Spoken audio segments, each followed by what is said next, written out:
Wow, Karine Andre, that was amazing. I got bring you with me. Thank you. I love this lady so much. From the bottom of my heart, I met Karen in 2008 when we were both working on the Obama campaign, and she was doing her thing in Southern Florida, really helping to elect the first Black president, as we all know. And she was working her magic and just did amazing work for that campaign, and that was the first time that I met her. And so it's been 11 years. I was just thinking about that when I was sitting down, and she comes through all the time. You call her, she's there, and just love this. Thank you so much for that great intro. Thank you for all of you for being here. So this is something that Karen knows about me. I am incredibly introverted. And so being in front of all of you is a joy, but also just be patient with me, because this is not something that I do all the time, but I'm really happy to see all of your faces. So I wrote a book, which I'm so excited about. It is a memoir, part memoir and part call to action, asking folks to get involved in politics and letting them know that they do have a voice and their voice matters. But the memoir part of it is incredibly personal, as you can imagine, very raw. I want to be very honest in the book, and I think that I accomplished that. And so I'm going to read a little bit from it, just the introductory part. And I also want to thank someone who is here who wrote a blurb for me, and I was so kind of honored and blown away, and you're going to hear from her soon, Edwidge Danticott, and thank you so much. First-time writer as myself, you didn't have to do it. We've never met in person until today, and she read the book, and I was just honored for you to have you on the back of my book, so thank you. It means a lot to me. Try not to cry. Try not to cry. Okay. Thanks for your patience. Thank you. Thank you. All right. Glasses. There you go. I carry something special in my wallet. My cousin, Jean-Pierre, gave it to me before my first day working for President Barack Obama in the White House. Remember this? He asked as he handed me an old snapshot. The corners creased, the colors washed out. I gasped. I had forgotten the trip our extended family, me and my cousins, had taken to Washington, D.C. in the summer of 1982, just before I turned 8. There we were, seated on the base of the railing in front of the south lawn of the White House, with the Truman balcony in the far background. Junot gave me the photo to remind me of the pride my family takes in my success. Of all the people in the Haitian American community I carry on my shoulders. I kept that photo with me from then on. Every day when I got my money out of the wallet for a cup of tea or a bagel at the cafeteria in the Eisenhower Executive Office building in Washington, D.C., I couldn't help but glance at the image of that timid, skinny young girl sandwiched between my much older cousins. Back then, I was so shy that the nuns who taught kindergarten at my Catholic school called my mother in to say they were worried about me. She doesn't play with other children, one said. She just keeps to herself. Over the years, I worked hard to overcome that. You've made us all proud, Junot told me. Code for how unlikely it was, inconceivably, really, that anyone from our family could get to the White House. My Haitian American father and mother, a New York City taxi cab driver and a home health care aide, didn't closely follow American politics. They were more likely to discuss the dictator dynasty of François Papa-Doc Duvalier and his son Jean-Claude Baby Doc Duvalier, who ruled Haiti from 1957 to 1986, than any American president. Like many immigrants, they came here to find a better life for their children. I was proof that their struggle had been worth it. as a woman of color, a black woman, I've also had my own struggles entering the world of politics, which even now can feel like a boys' club. Despite the record number of women who ran and won in the 2018 US midterm elections, women occupy less than 23% of the seats in Congress, even though more than half of the population is women. Well, when I was at the White House, I was usually too busy to think about how I had gone from being that meek schoolgirl with braids to the confident woman in a Chris Taylor pantsuit who worked at as Obama's regional political director in the Office of Political Affairs. I was the eyes and the ears of the President of the United States in 12 northeastern states, from Maryland to Maine. The Political Affairs Wing has 3 offices in a corner in the first floor of the EOB building. The Eisenhower Executive Office Building is a beautiful historic building close to the White House's West Wing. The West Wing is home of the Oval Office where the US President works.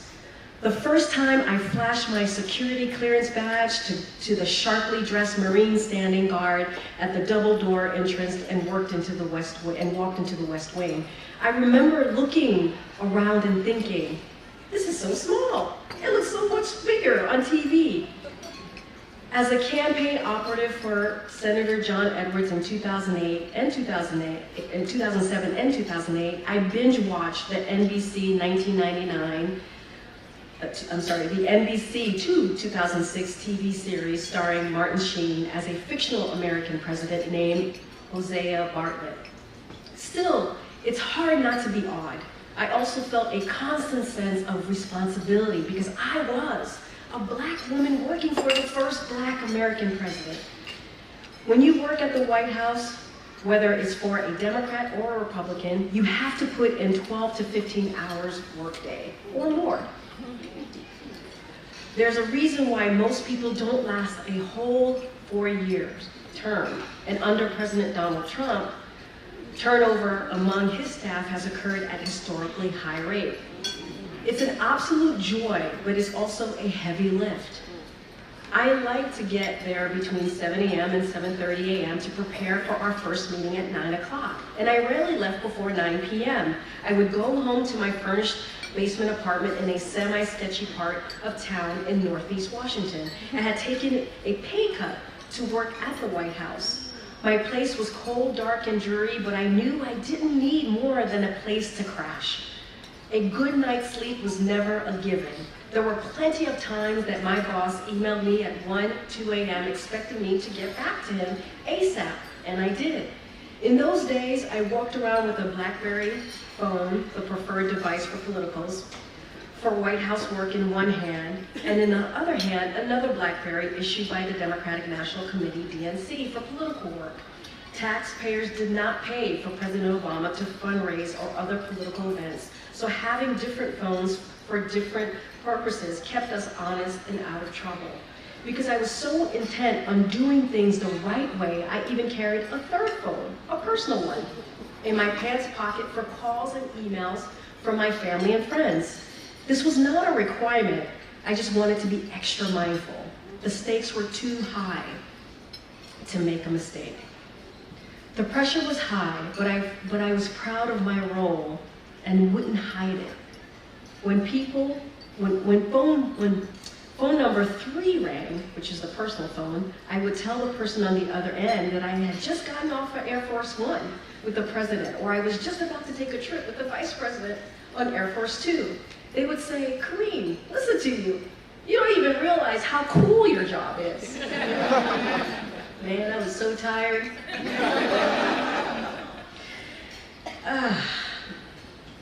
Getting involved in politics can be intimidating.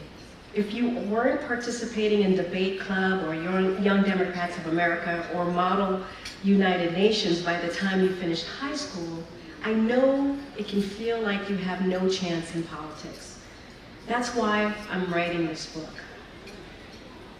I am proof that that is not true. I was a late bloomer. You hear stories about folks whose passions and talents were already obvious by the time they were in kindergarten. I am not like that. I wasn't drawn to a career in politics until after graduate school. I'm going to end there. Thank you so much.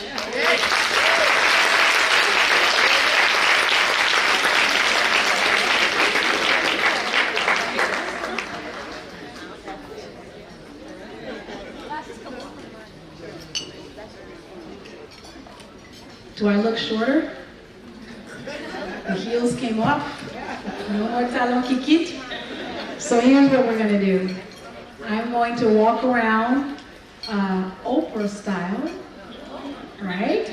So I call myself, when I do those types of things, Oprah, Haitian Oprah.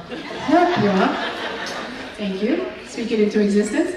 So I'm gonna walk around and I'm gonna ask Karen one question, Karine one question, and in the interest of time, I'll raise your hands. I can't take many. Okay, I see one hand, got you, and two. So I'm gonna start with a question, and then I'll walk around Oprah style, and come say hello and give you some love. So give me a second to get down the stairs. Yes, you can. Oh, yeah, if you don't mind. How are your heels doing? You need some flats? Okay. Are you guys okay?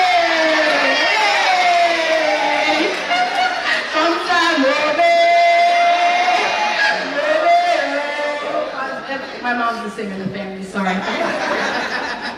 Okay. All right. I'll take the questions.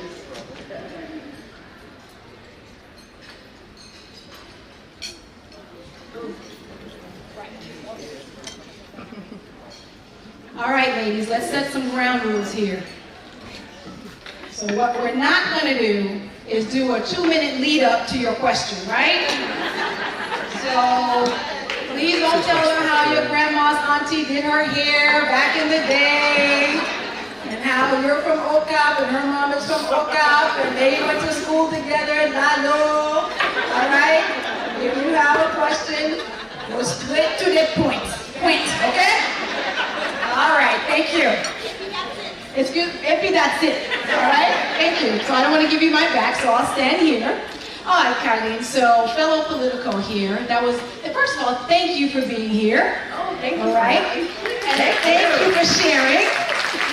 I don't know, how many of you got shared your pool hearing about this Haitian woman walking into the White House, Olivia Pope style, with the security badge, walking past the guy in the military uniform? It's like, so amazing, so proud, so proud. So, man, so many things I can say, but what would you say? You talked about the long hours, yeah. Right? Excuse me for giving me your, me giving you my back. You know, that's my Haitian heritage and good training. You talked about that, but tell. So we have a wide range of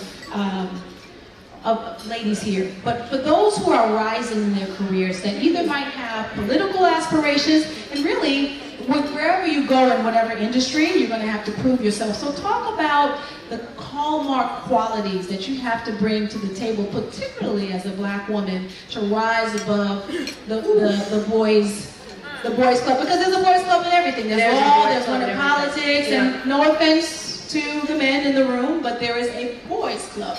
So regardless, how does one distinguish yourself, and what are the key traits you have to have? Yeah, it's such a good question, because there is a boys club and everything, and it's just so much harder for us. I mean, that's just a fact.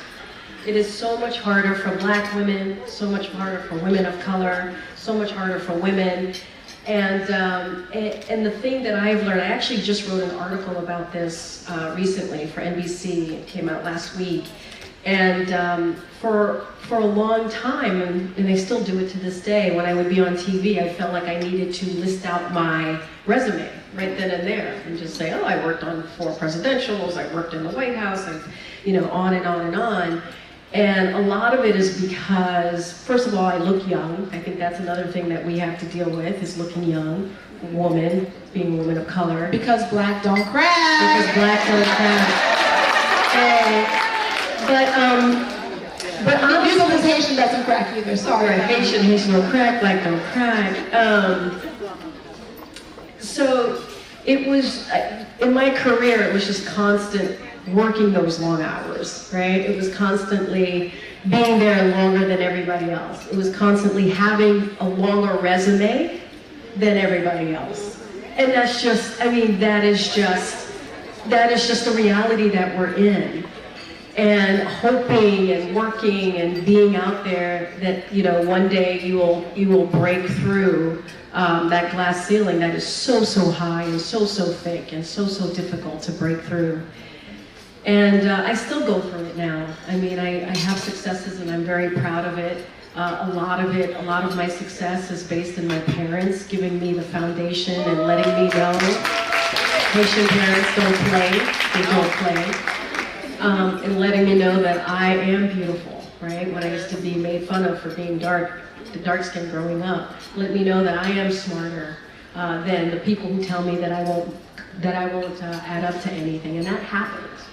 And so I wish I had the perfect formula and the perfect answer. I don't, because there is none. It is literally working, and also forming relationships. So after I got my first job in politics, I never had to give a resume ever again, because a lot of the things that I needed to do was relationship building and proving myself. So that is something that I talk about a lot of this in the book and give advice on how to get into politics. One of the reasons I wrote the book is because I teach at Columbia University in the spring, and a lot of my students, I campaign manage it, and a lot of my students would ask me, how did you get here? Like, how do you get into politics? I mean, that's the basis of the course. And so, and I thought, well, maybe I should just write it down, tell my story, and also give a call to action. I think I'm going to stop talking now, Karen, because I feel like I'm going on.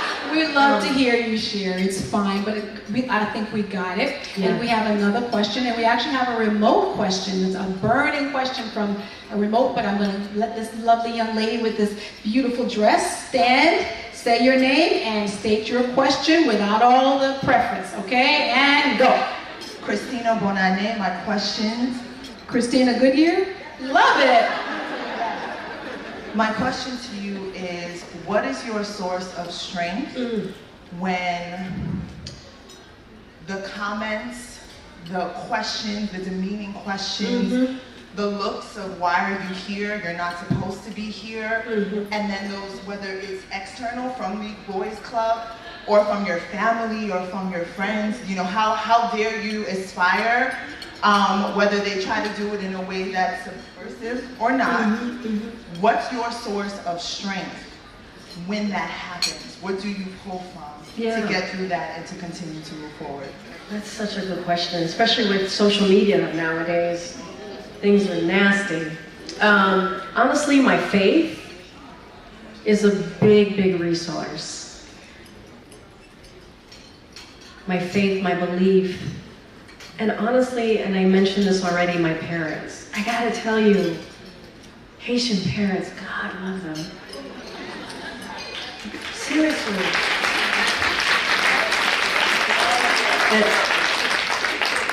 You know, growing up, you're like, what? What do you mean?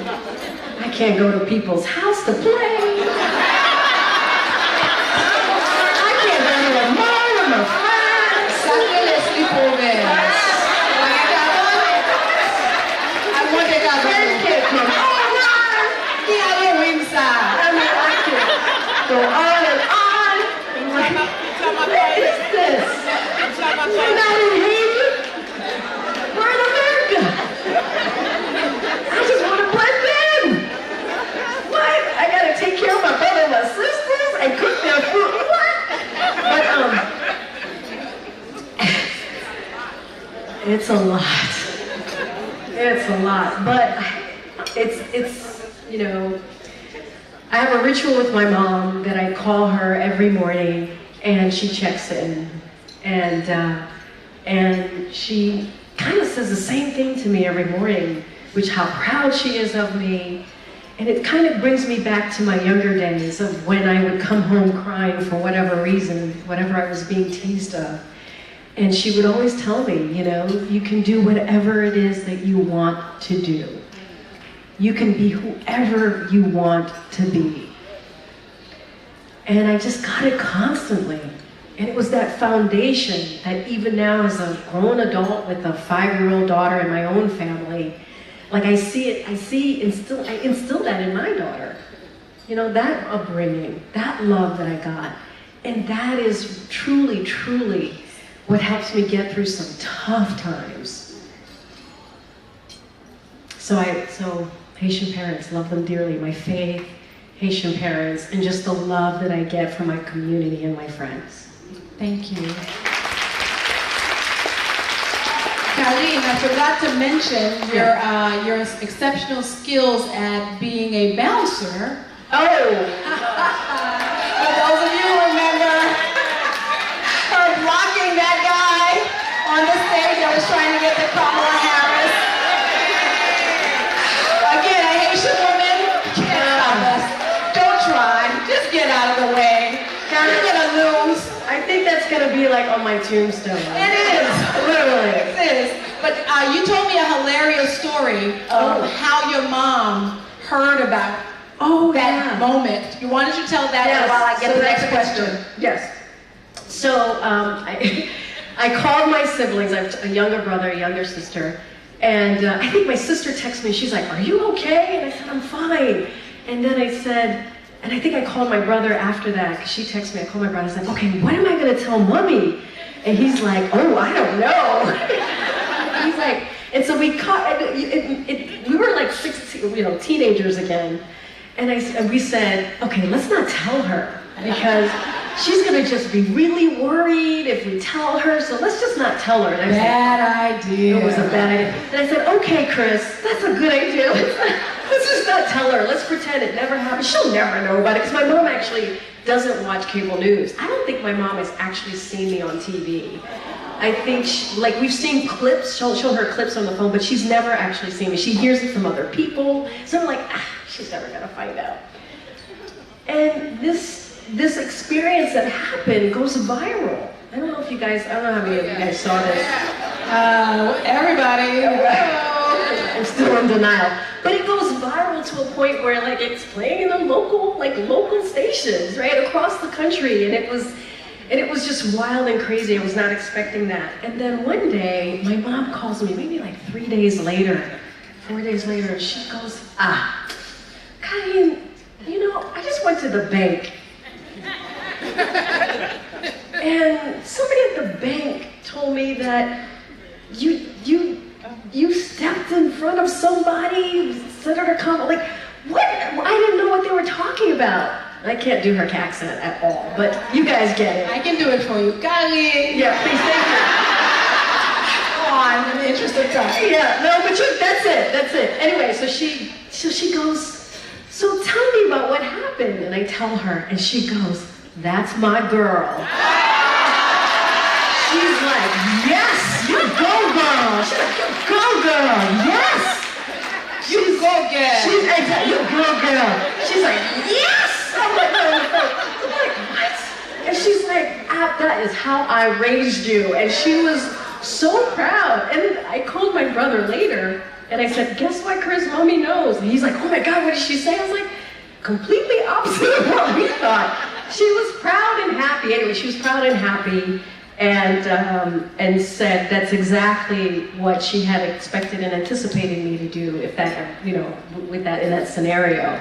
And I was really surprised. But yeah, that was a great story. Great story. Thank you for sharing that. Thank you. Haitian moms. Haitian moms. Haitian moms. Okay, last question. Haitian moms. Hello, thank you for being here. My question is, as you navigate your career and going through all these different bumps on the road, what are some of the golden rules that you have, maybe 2 or 3 that you can share with all of us ladies here as we try to figure out a path? Thank you. That's You mean like do's and don'ts? Okay. Yeah. One of them is, which is really important to me, is to be authentic. If you guys, read the book, and I'd be really honored if you did that. Oh, we pre-sold. Yeah. Right, ladies? Yeah. All right. I bet Bush went long. Don't make my mouth long. All right. It is true to who I am. It's authentic. It's real. It's honest. It's raw. And there is one thing that I try to be really mindful, because I really put it all out there, is to make sure I protect myself, right? Because when you give so much of yourself, you know, you can get hurt as well. But I take the chance anyway, and I feel like I'll get more in return, and I just want whoever comes behind me, young women, young Haitian women that come behind me, could feel like, you know, that I laid some sort of a path for them. Even though they have their own path. I believe everybody has their own place and their own way of getting to wherever they're getting to. But at least they can say, oh, well, Karine did it. And this is how she did it. And hopefully that's why that will be the return. That's why being honest, being authentic, and just being true to myself is really, those are the things that I've carried with me all through my career, and it's paid off. And I'm not saying I haven't been hurt or been disappointed, absolutely, but the rewards really outweighed all the disappointments. So that's kind of how I live my life. Yeah.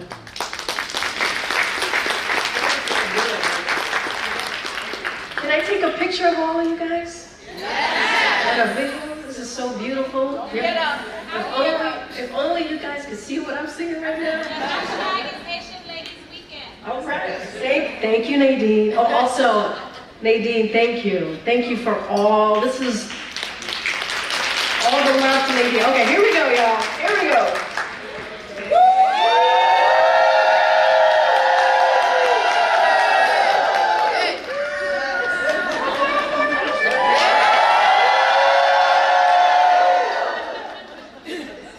Thank you, y'all. Thank you. My Haitian sisters,